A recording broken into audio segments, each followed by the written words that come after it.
Okay, sounds good. Good evening, ladies and gentlemen. We're going to go ahead and get started now. Thank you for being here tonight. My name is Chris Harvey. I'm a firefighter with the Sacramento Fire Department. I'm here on the incident as one of the public information officers. As we have shown this week, we are continuing our dedication to this community to continue to provide you with the latest information in a timely manner.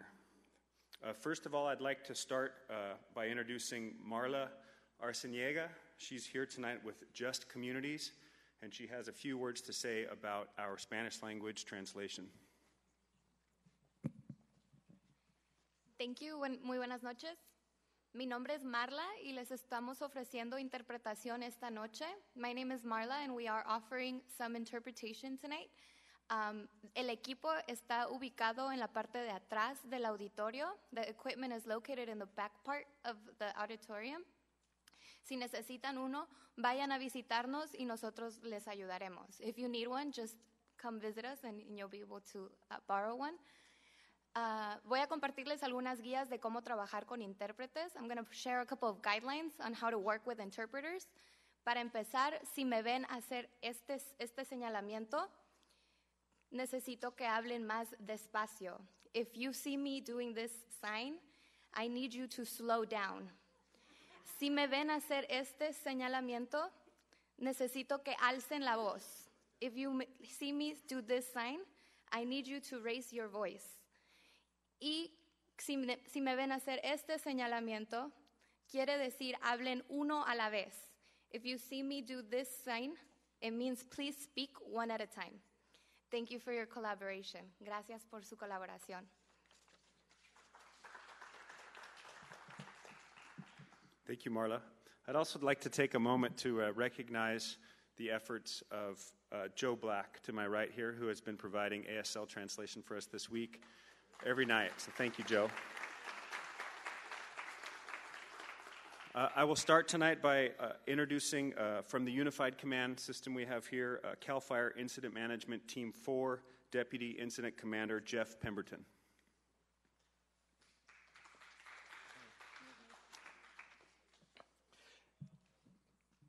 Good evening. I'll give you a brief update on the incident size and percentage contained. Currently, we're at 242,500 acres, 30% contained, and still over 8,000 personnel. It's with heavy heart tonight that I am saddened to announce a firefighter fatality on the Thomas incident. We can confirm that CAL FIRE engineer Corey Iverson from the San Diego unit of CAL FIRE lost his life while battling the Thomas fire. The San Diego unit of CAL FIRE Incident Management Team 4, CAL FIRE Local 2881, along with CAL FIRE leadership statewide, are currently working to support Corey's family, as well as his firefighter family. More details will be made available as soon as they are confirmed. Join me in keeping our fallen firefighters, his loved ones, in your prayers and thoughts as we work through these challenging conditions. I would ask now that, in honor of Corey, that we take a moment of silence in remembrance of him.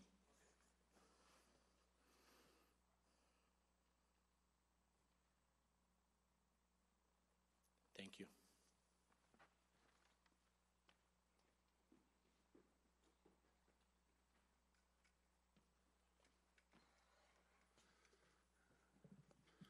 Due to the nature of this event this morning and our continued need back at base camp, we're going to conduct the meeting a little differently tonight.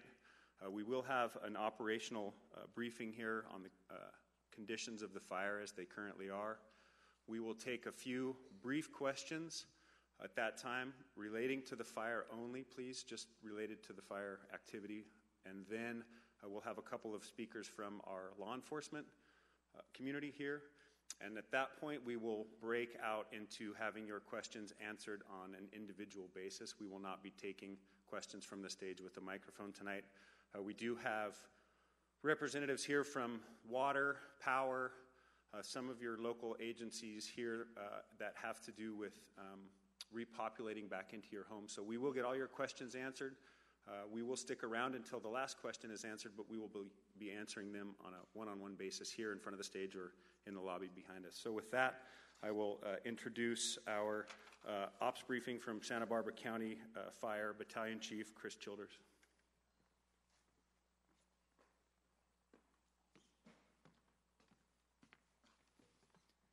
Good evening, everyone.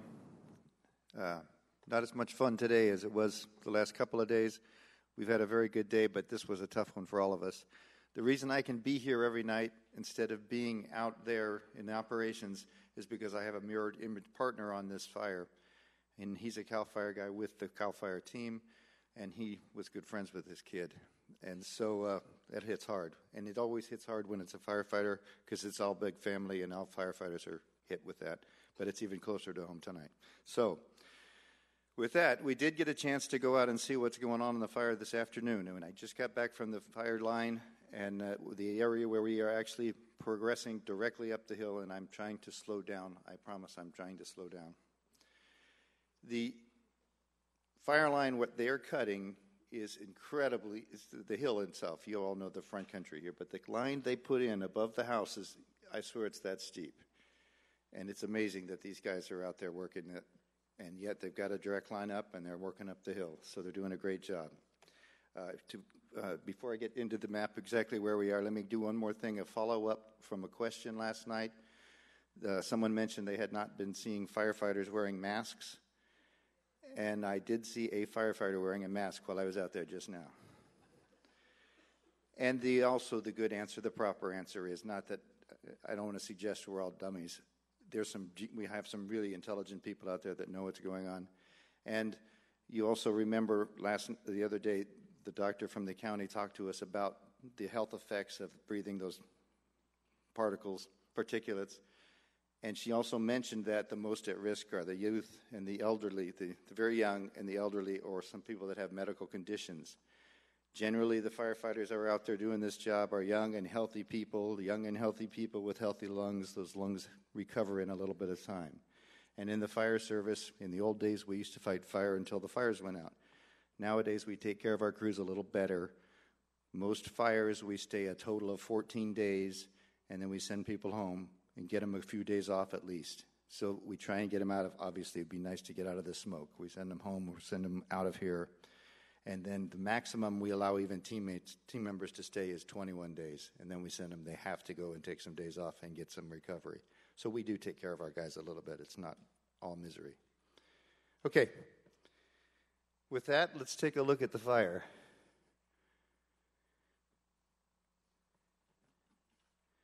So we had some additional spread last night through the fire retardant just below Camino Cielo into, now it's heading right now into San Ysidro Canyon, San Ysidro Creek area, which is right above downtown Montecito. It's not moving fast. It's just creeping under the retardant. We put a lot of retardant on it yesterday. And today we've not had the wind for the air tankers, but we've had some good positive effects with the heavy helicopters, which can fly under the smoke, and they're filling from the mobile retardant base there at the base of 154. So our big spread on this side is here. We are continuing to have some great success cleaning up here. They fired out a little bit here and caused a little bit more ash, and it's looking much better down this way. We are threatening, and we're trying to get 2 more evacuation zones open down here, but there's some question about other closures and what the other side is doing, and so we're not quite there yet, but within a day we'll have some more areas opened. And again, we're continuing the direct attack, which is our primary of our PACE, 4 ways to do this. We talked about last night. Does everybody remember? Primarily, we're going to go direct. When that doesn't, or if that doesn't work, we're going to let it continue to come across, and we'll point protect for the houses down here. Can you use your mouse and put it right where mine? Can you see down here, right here in the foothills? And then the contingency plan, if nothing else worked, would be we would try and fire this whole area along there.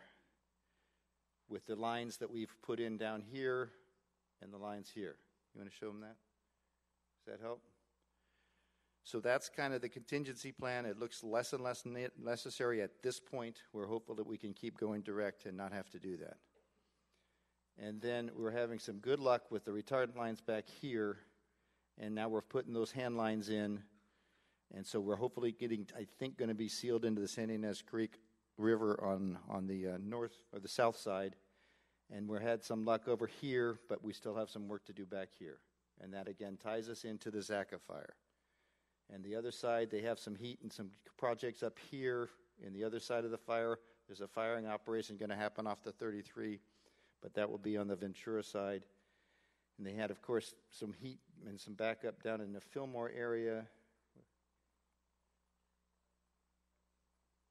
Someplace over there. Can you see Fillmore? Okay, and anyway, they've had some activity over there, and that's where we had the problem. And then some great news about the whole bottom down in here and around the corner here.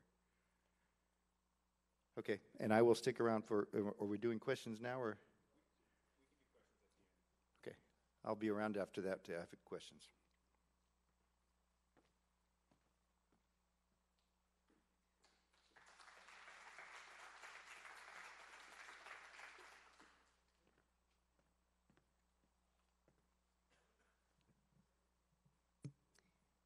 Good evening. I'm Cindy Ponce. I'm the captain with the Santa Barbara, California Highway Patrol. We would like to thank the public for their patience as we close the 154 this morning. We completely understand that this is a great inconvenience for lots of residents who travel that corridor in the mornings. However, it's very important that we provide safety to the firefighters who are traveling that roadway at shift change time so we can get them in and out of Lake Cachuma Camp as smoothly as possible so they're able to respond out to fight the fire and they're not delayed due to other traffic on the roadway. So we completely understand that it creates hardship for some people. However, we ask for your continued patience as this closure will continue each morning from 5 a.m. to 9 a.m. until it's no longer necessary, and we don't know exactly when that will be. However, we will reevaluate it every day. But we thank you greatly for your patience in understanding in that. I want to thank Caltrans. Our partners in Caltrans have been amazing. Without them assisting us with these closures, we would not be as successful as we are.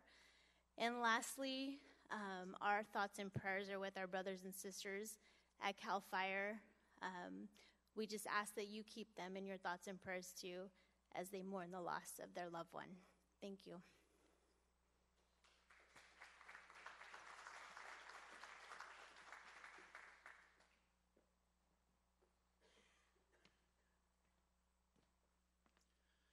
Good afternoon. I'm Bernard Malekian. I'm the Undersheriff for Santa Barbara, and I have the privilege of representing the men and women of the Sheriff's Office this afternoon. I've been in this business for a long time, and the reality of the relationship between law enforcement and firefighters is a good-natured banter that goes on almost continually. Until you have a day like today when you get reminded what the ultimate cost of this business is. And to echo what everybody else has said, our thoughts and prayers are with the family of the fallen firefighter as well as his brother and sister. It's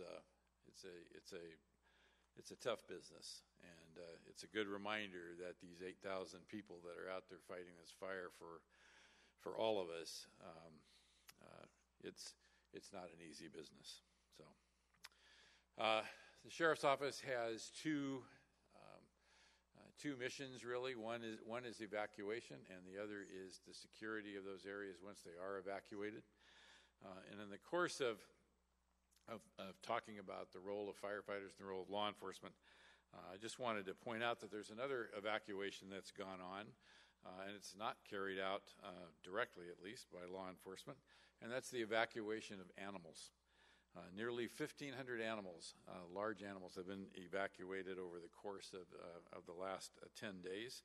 And I just thought I would point out the role of the Equine Evacuation, the Santa Barbara Humane Society, the Earl Warren Showgrounds, the El Capitan Ranch, and Santa Barbara County Animal Services. If you have animals or you are in an evacuation zone, a warning, and you get a transition to mandatory, there is a phone number that you can call. It's 805-681-4332.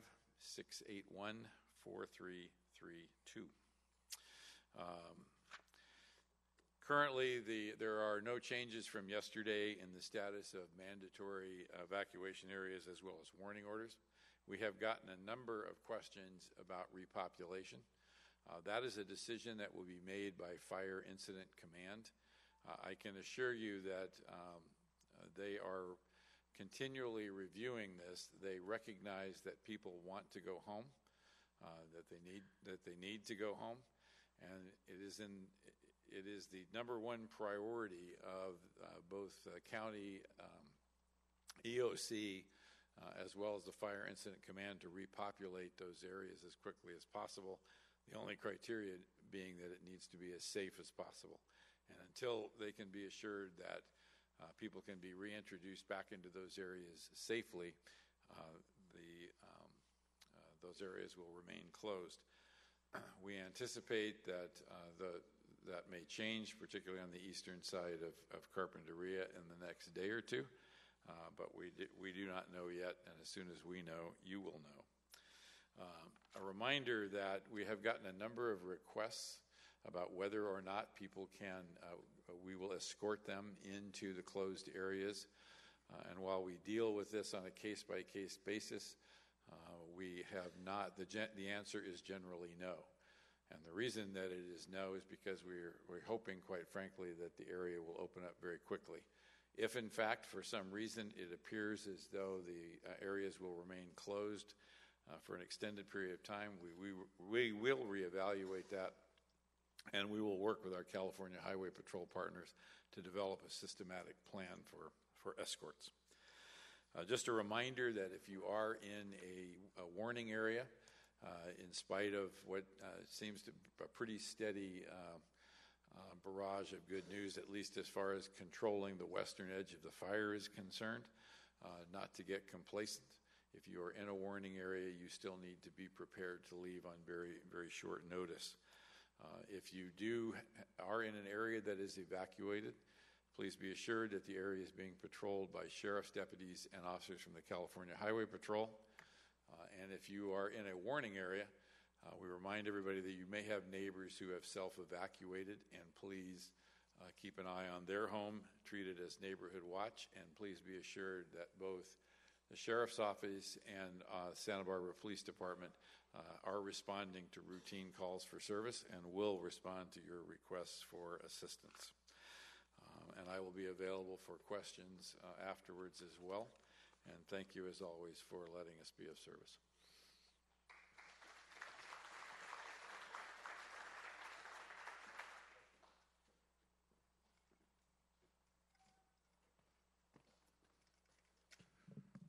Okay, that concludes this portion of our meeting for tonight. As we said, we are going to be available for questions and answers down here in front. For those who are watching on one of the live streaming platforms, if you have questions, you can ask through that platform. We'll try and get them answered.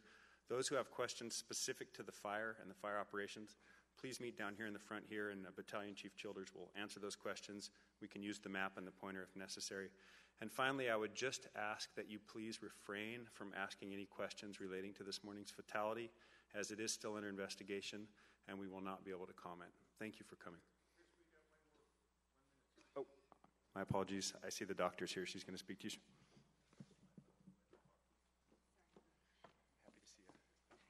Hi, team. Sorry I'm late. I'm Dr. Charity Dean. I'm the Public Health Officer for Santa Barbara County, and I have a update on street sweeping and ash cleanup. I just met with our team at the Emergency Operations Center of folks representing the municipalities and others who have expertise on ash cleanup. And we're going to be issuing some guidance very shortly, and that it does include street sweeping. And the bottom line is that we do need to get the ash cleaned up off the streets. If we don't, it's going to blow into other areas where it's harder to clean up. So the question that we were attempting to answer was, what's the best way to do this? What's the best approach? And the approach that we came up with is supported by Public Health Department and everyone who is at the table, including the Air Pollution Control District. And the advice is that when the streets are being cleaned, that if you are in that area, it could impact you. But I want to reassure you that the street cleaning, the trucks that you're going to be seeing have very strong vacuums. They're also equipped with high-efficiency filters, and they are filtering out over 80% of these tiny particles. It might not look that way when you see them because you see some dust in the air, but you're really seeing that other 20%. So it's really a net positive in that they're getting the majority of the ash that's on the street and filtering out the particles. This has to be done, and the longer that we wait and the more ash that accumulates, the harder it gets. So we consulted with our colleagues at the state who have expertise in ash, and like I said, the jurisdictions were represented in the conversation. So we would advise folks, this is going to be done during the normal established hours that it has been done before, and I defer to the cities and municipalities on any further information on that. But if you're in one of those areas where they do need to clean up the ash, wear your mask or avoid the area for that time being while you can. But I want to reassure you that we all supported this plan. It's the best plan that we could come up with, and it does remove the majority of the ash and the particulate matter. And I will be around afterwards for other health questions. Thank you.